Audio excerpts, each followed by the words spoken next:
Hello, ladies and gentlemen. It's a Ukrainian talk show on POT TV. My name is Sasha Star, and my guest today is Dr. Jonathan Lockwood. Welcome to the show, Jonathan. Thank you, Sasha. Glad to be here as always. Okay, if anybody else will join us, I'll be glad, and let me know, please. In the meantime, today there is a start of next round of negotiations between US and Ukraine, and I don't see any information except that both sides greeted each other nicely, and nobody hit the other side in their head. There are no black eyes so far. By the way, Yermak is Give it time. Yermak, I noticed Yermak that. is he's capable of getting a couple of a few damages to American side, but there are some Saudi Arabia guards for that purposes engaged, so it's not going to be easy.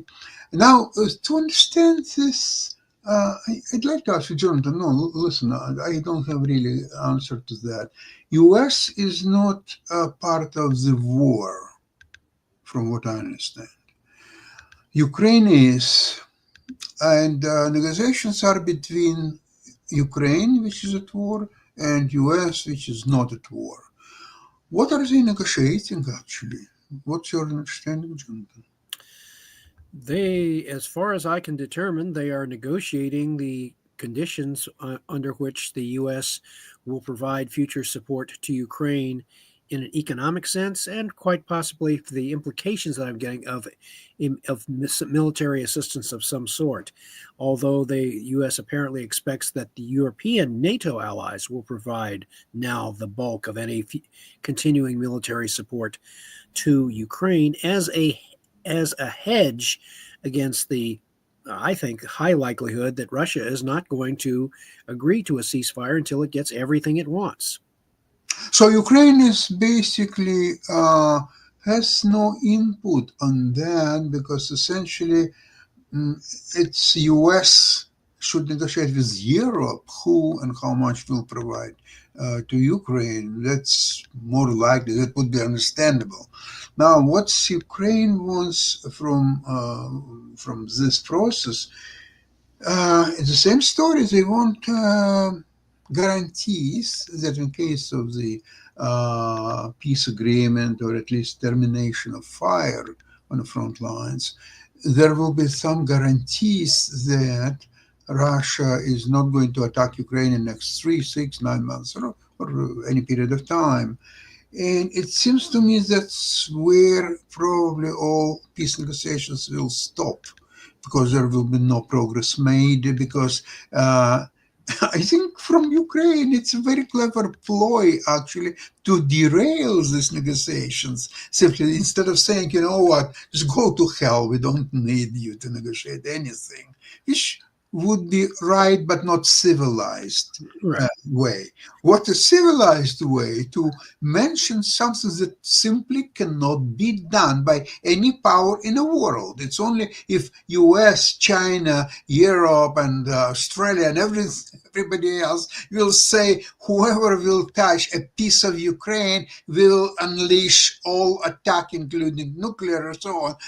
But even that remains to be seen whether it would be implemented.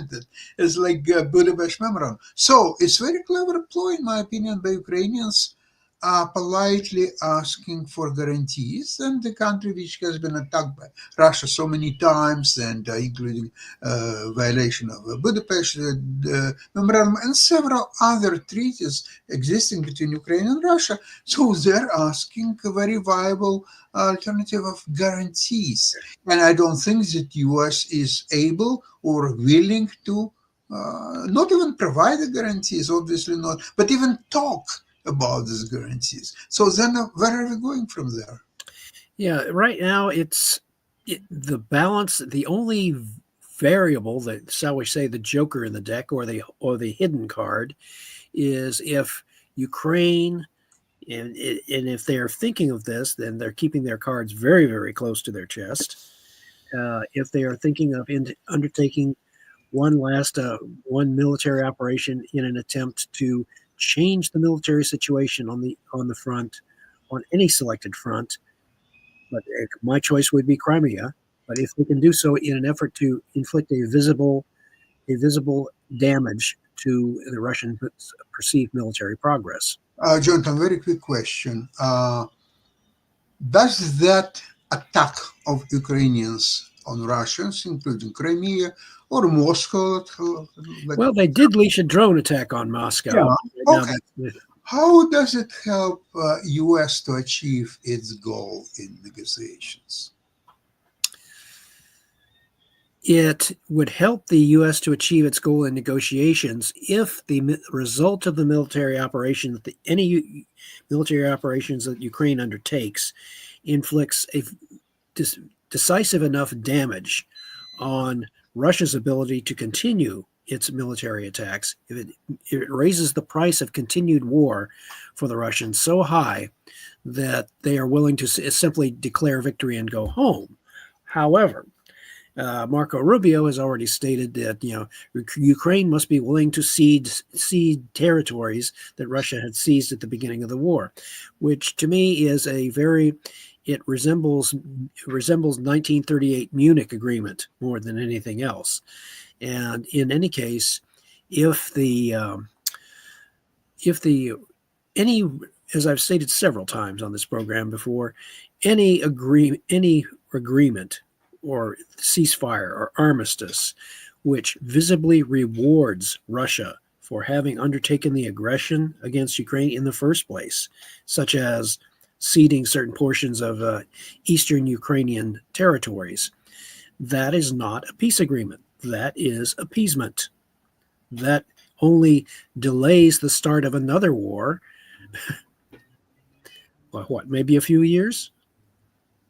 Jonathan, let's roll back a couple of months, 3 months maybe, where Trump, as a part of his election campaign, was telling people that he could make a peace in 24 hours between Russia and Ukraine. Forget about 24 hours. Why at all, knowing how very little interest American people have for foreign policies? That is true. Why did he get that into his campaign talk? I am totally at a loss to explain why they even whether he had advice from his campaign or input from his advisors to do that. I don't think they would give him that kind of advice. That might have been a promise because he had very high confidence in his own ability to, quote, make a deal. But then what? Even if he could achieve that in exactly 24 hours, what's in it for him or for the United States? Okay, Russia, okay, peace, okay, no more attacks on Ukraine, peace, okay, we're all okay. Okay, if Ukraine agree, Russia agree, everything is done in 24 hours. Imagine that, 72 hours. What's in it for the United States or for Trump? Absent, unless we had a very clear statement of United States foreign policy and even grand strategy and national security doctrine, I couldn't tell you.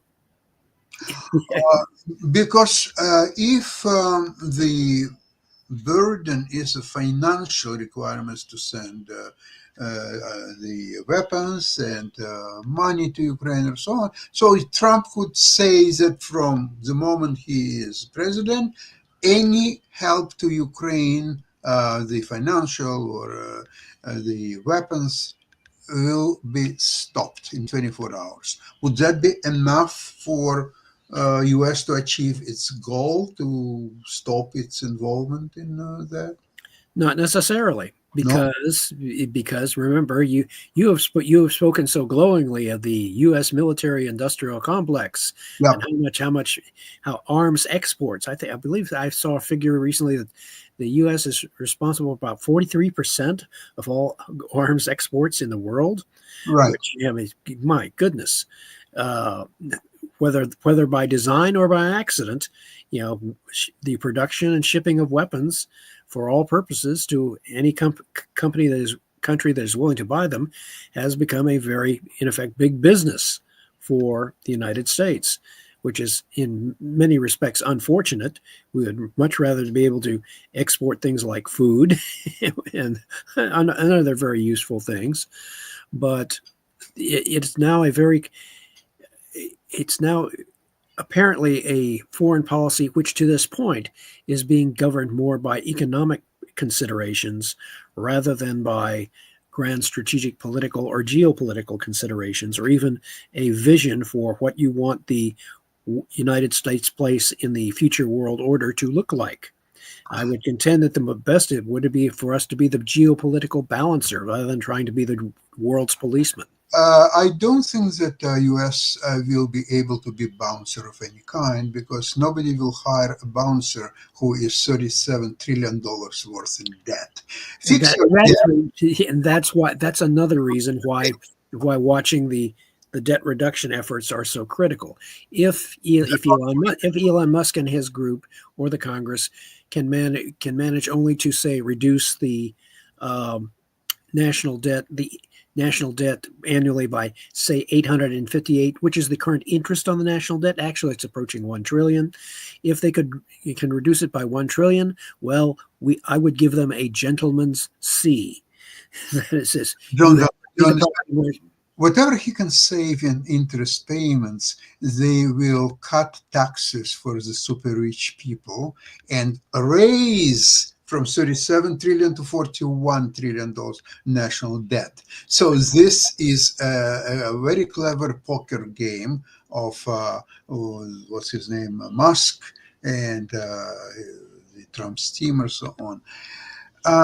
Now, let me ask you this. There is a controversy I've noticed in what you're saying, is that there are economic consideration in conducting this Ukrainian-Russia war. So economic consideration should be continue this war as long as possible. So great industrial military complex will provide a mass of arms, and you know what, maybe even to Russia as well, because if they are not really fighting on the side of Ukraine and they don't care about Ukraine, so Russia, how much, what do you need? F-16s, you need to give us the least what you want, and we will give you a schedule of deliveries. Sasha, there were military industrial companies in the two world wars which were supplying arms to both sides. So there is it's not totally facetious what you're saying, that but it's also unfortunate, because that so long as you have an economic incentive to continue wars or to foment new wars or to supply them, then you're going to have a very difficult time arriving at a lasting peace agreement of any kind in any conflict, because there's too much economic incentive on the part of the military industrial companies in various places to continue it. So that is like a Rubik's cube than a poker game. Okay, Jenton, then the question is that in case of a peace, U.S. military industrial complex cannot supply neither Russia nor Ukraine. It's done and over with. Sasha, that reminds me of a card that I once received from a colonel that when I was over in Germany, a card that it had this on the front of the card, it had this this picture of a beautiful white dove just flying along, and it said on the front, "Peace." And on the inside of the card, it said, "It's bad for promotions." So then I don't understand the Trump's or US goals. You need a war to continue supply the army and making tons of money, because even if the US would stop directly to deliver weapons to Ukraine, it will do Europeans. They're going to have, yeah, But they're going to have tremendous, there's going to be tremendous demand from Europeans if they want to step up their own efforts on behalf of Ukraine and of course their own defense. Then there's going to be tremendous demand to buy weapons from the US. So you're right there. And this is going to be a very complex problem, and it requires on the part of the U.S. a very clear understanding of what it wants to achieve, not just in the intermediate term, but over the rest of the 21st century in terms of grand strategy. What is going to be our reason for doing what we do, allocating our resources? What is our emphasis? What do we care most about? And that is one of the reasons why, as we've discussed before, why I've advocated the development of WISDOM, the Worldwide Strategic Defense Matrix, in order to neutralize the nuclear missile arsenals of our three posited main nuclear adversaries. The previous Biden administration, their approach was to continue with the old mutually assured destruction doctrine and build more nuclear weapons, which is, to my mind, as counterproductive as anything you could imagine. But in order to correctly counter us, now you see in the Congress how they're proposing this they're now calling it the Golden Dome rather than the Iron Dome. And that dome, regardless how you call it, against whom? Right. Again, the dome has to. Herein lies the thing. In order to make even a Golden Dome work, you have to be able, because as it is currently proposed, there is a giant hole in the Golden Dome. And that is against intercontinental ballistic missiles, which, in order to make a Golden Dome over America invulnerable and protect America from nuclear attack, it has to be able to block and successfully intercept intercontinental ballistic missiles. But from where? From Russia, from China? The only place they can come from, Sasha, right now are Russia and China. Okay. Now we are coming finally to the grand strategy. Right. No Russia, no China will ever threaten the United States. It needs no dome of any kind. In fact, together with China and Russia, they will rule the world. And except there's a problem with that, Sasha. Why, what's the problem? Sasha, Trump has declared that he seeks to eliminate all nuclear weapons, which to Russia and China is threatening, not to their existence. It threatens their power. It threatens their ability to exert leverage. Not a starter. It's not going to survive more than. They will never, Sasha, they will never do it voluntarily for obvious reasons. They must be compelled and the way you compel them in this case is you render nuclear weapons, in the words of the late Ronald Reagan, impotent and obsolete. That was the problem. That was the question that Reagan's Strategic Defense Initiative was initially trying to explore. It was a research and development program, not a serious strategic defense program. But the Russians didn't understand that. They were convinced that SDI, in a KGB report, would eventually be able to block 90% of Soviet missiles on a first strike, and Gorbachev was in a panic, and he was trying to do anything possible to persuade President Reagan to discontinue SDI. Now here, if we are suggesting a Golden Dome, that, unlike SDI, is a more serious deployment effort. However, the results of my research and analysis over the past really 40 years indicates that in order to really achieve nuclear disarmament, you must have a serious defense system that effectively neutralizes the nuclear missile arsenals of your adversaries. The only way that can be achieved is if you have a credible and effective space-based defense. The only way you can have a credible space-based defense is not with satellites. If you try to use satellites with lasers on them, you create a hair-trigger Mexican standoff in low Earth orbit because you have Russian and Chinese counter-space weapons in space there also. So the only way you can do that is with a space fleet armed with lasers. Where do you get the space fleet from? SpaceX. which really leads to a very interesting problem, this conflict of interest problem for Mr. Musk.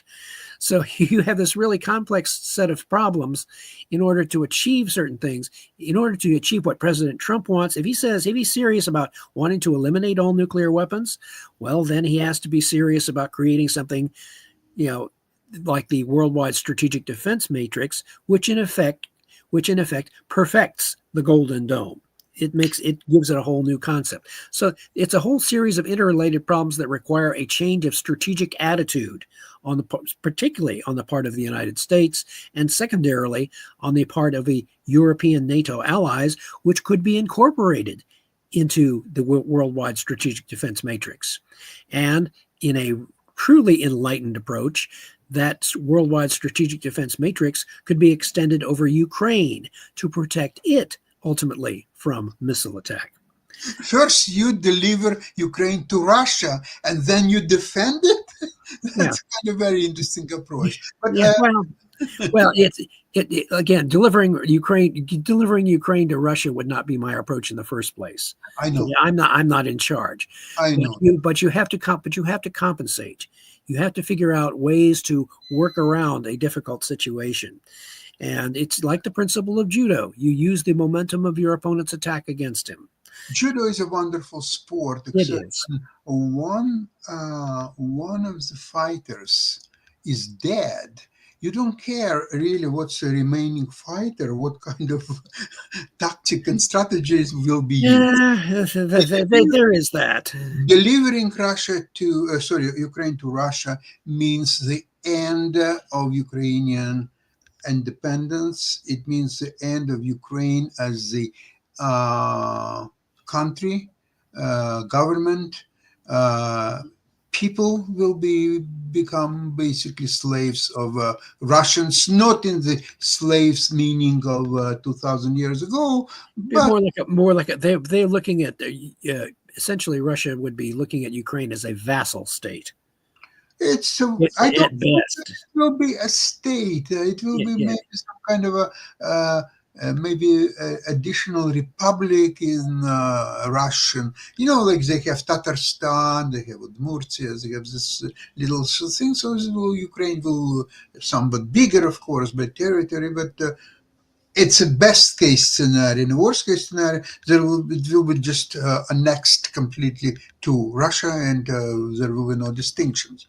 Now, why I'm saying is that based on what what United States is doing and their relationship with European Union, something tells me, if you look at these two facts, number one, U.S.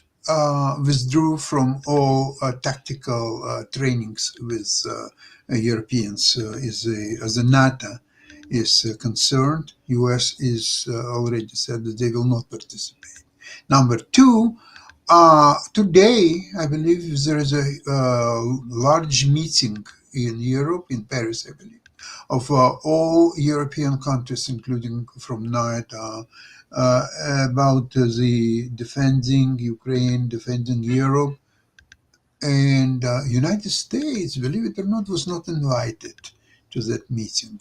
Something tells me that US, although technically they are in NATO, but realistically speaking, they are out. And it's just a matter of whether they will announce that they are out of NATO, or NATO will have to maybe dissolve itself and put a new organization which will include Ukraine, France, and UK, and then all other countries that are willing to support and help Ukraine. Furthermore, United States dislocating their 160,000 strong army from Germany to where? To Putin's friendly Hungary. So So there is additional arsenal of 160 well-trained American soldiers who will be in the future able to help Putin.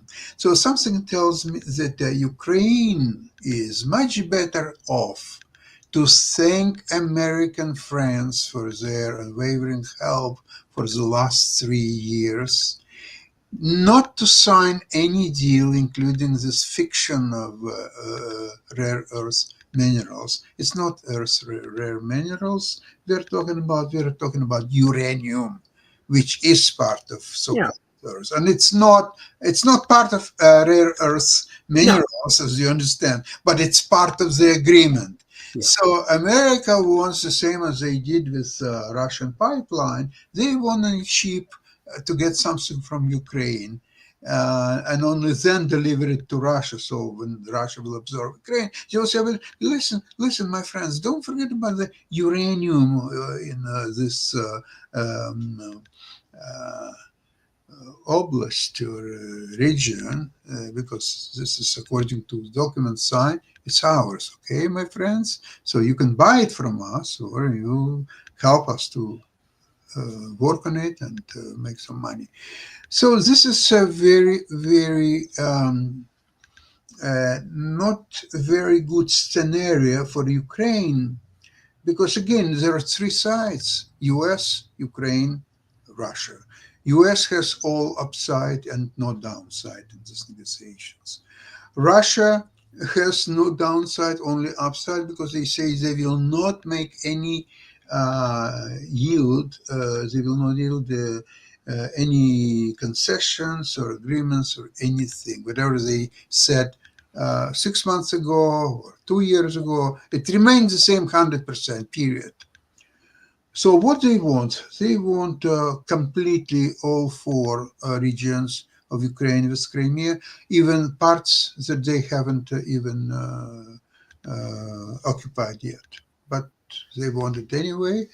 They want Ukrainian army reduced to 60, maybe 80,000 soldiers, which means no army. It's like a police force. And finally, they want completely control all Ukrainian foreign policies, including whether it's membership in Eurozone or in NATO or whatever it might be. So they want to completely control Ukraine. And if that's the case, and there will be no guarantees, and you know that it's impossible to have guarantees. How 60 or 80,000 force could prevent Russian attack? So then it's a They would matter of not be able. They would not be able to They would not be able to remobilize or expand in the event of actual Russian aggression. yeah. Now, Russia also against any peacekeeping force on Ukrainian soil as a result of this agreement. So there is nothing really that could stop them from invading all Ukraine now, all the way to its western borders with Poland and Very, Hungary. very much, Sasha. I'll point out a duplication of what what the 1938 Munich Agreement resulted in, because first Hitler was given everything he wanted as far as part of Czechoslovakia, and then he was able to absorb the rest of it subsequently with no opposition whatsoever from the Allies. But you see, the only difference is that at that time there was no war waged between Germany and Czechoslovakia, right? So there were Correct. some peaceful negotiations and so on. Now, here, there is a real war. The people are dying on both sides. So this is very, very different. There are a lot of similarities, but there is a great difference between what's happened in 1938, 39, and to tell you the truth, I don't see any good scenario for anybody. Ukraine has I to don't see. defend I don't itself. see. I don't see any guarantee that war will not reoccur within within certainly 4 years or more. I don't see any guarantee of against future war, and I think most of the European ally members of NATO realize that too. There's this growing realization. So it is going to be rather fascinating to watch the developments of the next few months to see Yeah. whether or not suddenly the U.S. leadership sees the light and realizes what it is walking into, and whether or not there is a change of strategic thinking. In the last day or two, Trump said very interesting thing is that signing this rare mineral deal is not enough for him. Zelensky, before even signing, Zelensky or Ukrainian government or whatever there is, must fully evaluate the situation, agree to any peace agreements that whatever will be negotiated eventually with Russia. And only then, if that's done, then we'll talk about the rare earth minerals and many, many other things. And essentially, what he's saying is that Ukraine get ready for capitulation. Oh, and one more thing, Zelensky must resign from his position as the president. So essentially, I even, what Ukrainians should do, okay, I understand they cannot have election during the war, fine. But what about referendum? Just do one-day referendum whether Ukrainians wants Zelensky to remain president or not. It's a very simple question. Like a vote of confidence. Absolutely. And if less than 50% will vote for him, then he'll just resign. It's not a big deal. You just resign. He had enough of this for the last 3.5 years and so on. So just resign. But if it's 50 plus, then he has Ukrainian citizenship on his side, and then he can continue negotiating good faith because he knows he has support. Maybe that's answer to this all questions about Zelensky and his presidency. I would agree with you on that. That would be a one of the few viable, peaceful solutions that Zelensky has open to him at this point. And again, that we must not discount the potential for a surprise element. By the way, I'm surprised if everything is moving to capitulation and the resignation of Zelensky and everything is, as long as Ukraine is engaged in talks with US, that's where it all goes. Let's be frank about that. So, if there will be a capitulation and the resignation of Zelensky, why not to strike at Russia with all its might? Because if you capitulate, it doesn't matter. You will do it before that or after that. I agree. Ukraine has every incentive to throw one last decisive punch, a counteroffensive punch at a time and place of its choosing. And you'd sort of you might call it one last roll of the dice to see if it has the desired effect. There have been in other previous wars instances where the one side will undertake one last offensive in a desperate attempt to reverse the situation. It happened in World War I with the Kaiserschlacht offensive on the Western Front in 1918. Germany was gambling that it could win before the Americans arrived in sufficient numbers to turn the tide in favor of the Allies.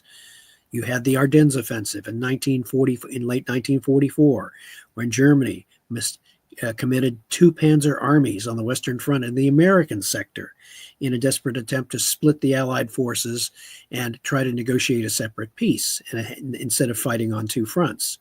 Of course, I would have argued, just based on my analyses of those situations, they would have been much better off throwing those 2 armies against the Russians. No, that will change the result of the war for sure. But listen, Jonathan, just before we end, I would like to make a remark about the proliferation of nuclear weapons. In fact, as you were suggesting, reducing this, the real facts are opposite. French are now offering the nuclear umbrella to all Europeans. Yeah, they're going to expand their force de frappe. Yeah, that's right.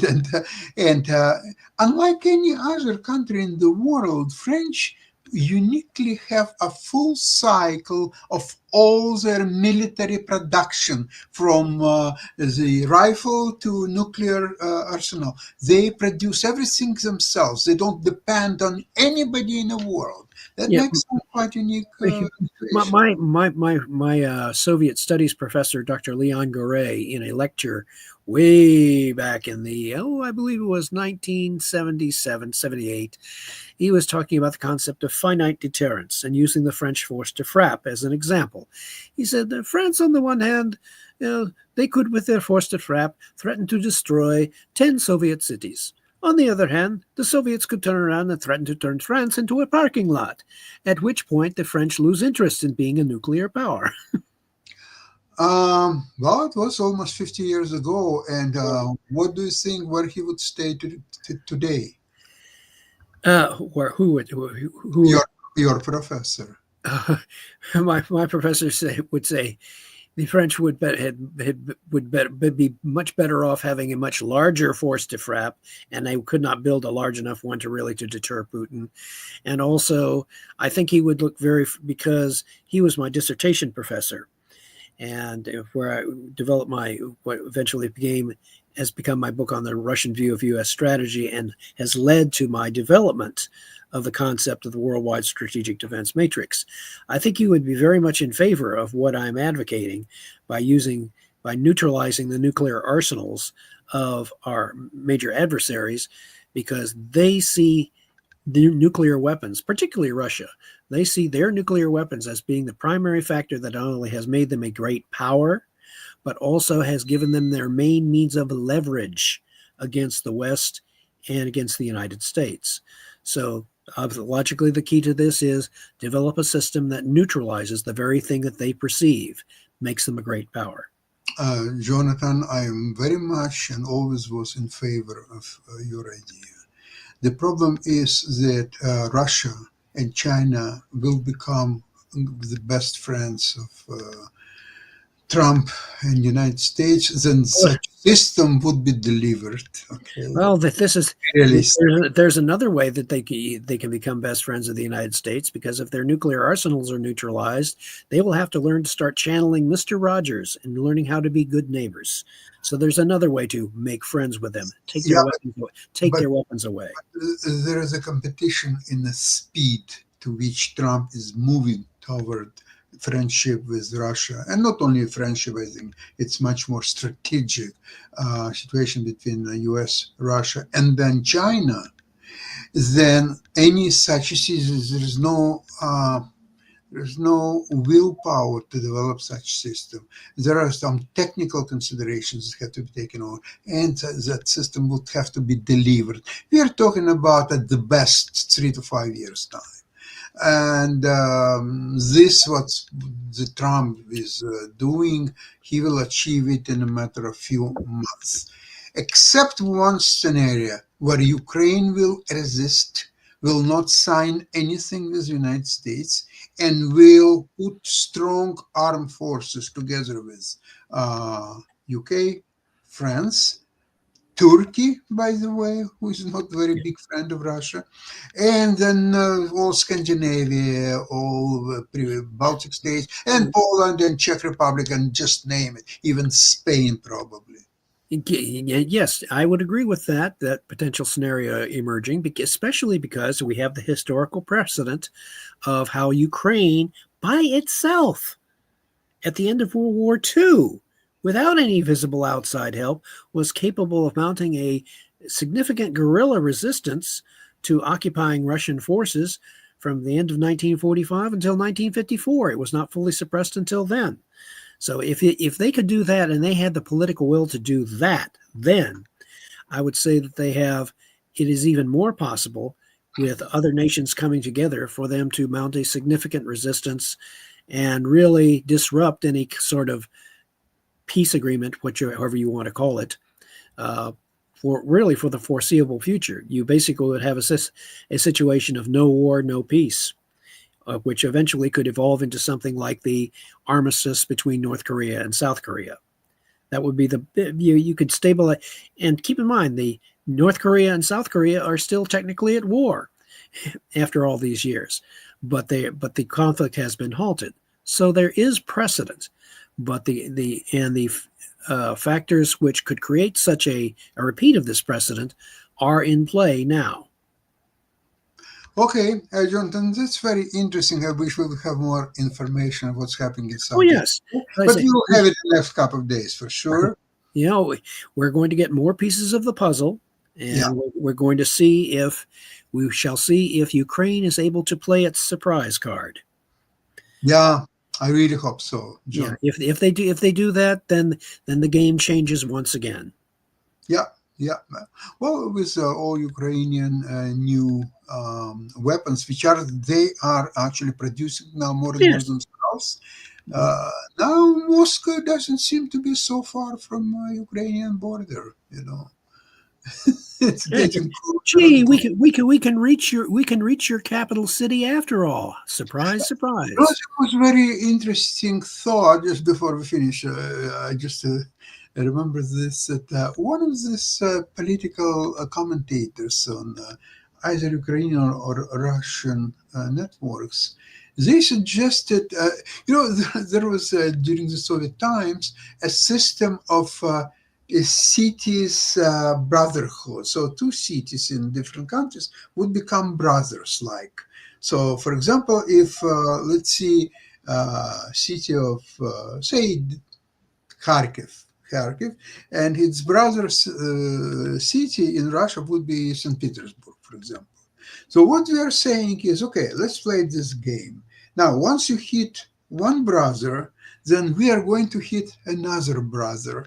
And then let's see what's going to happen. I have all the Russian cities become brothers of some Ukrainian cities. Say, okay, go ahead, show us what you're capable of doing. So this is something interesting to look at. In any case, Jonathan, first of all, thank you very, very much for today's program. And we are going to have a lot of news to discuss on Friday, same place, same time. In the meantime, Slava Ukraini, glory to Ukraine, and have a great week, and see you on Friday. Excellent. Thank you. Bye, everybody. Thank you very much.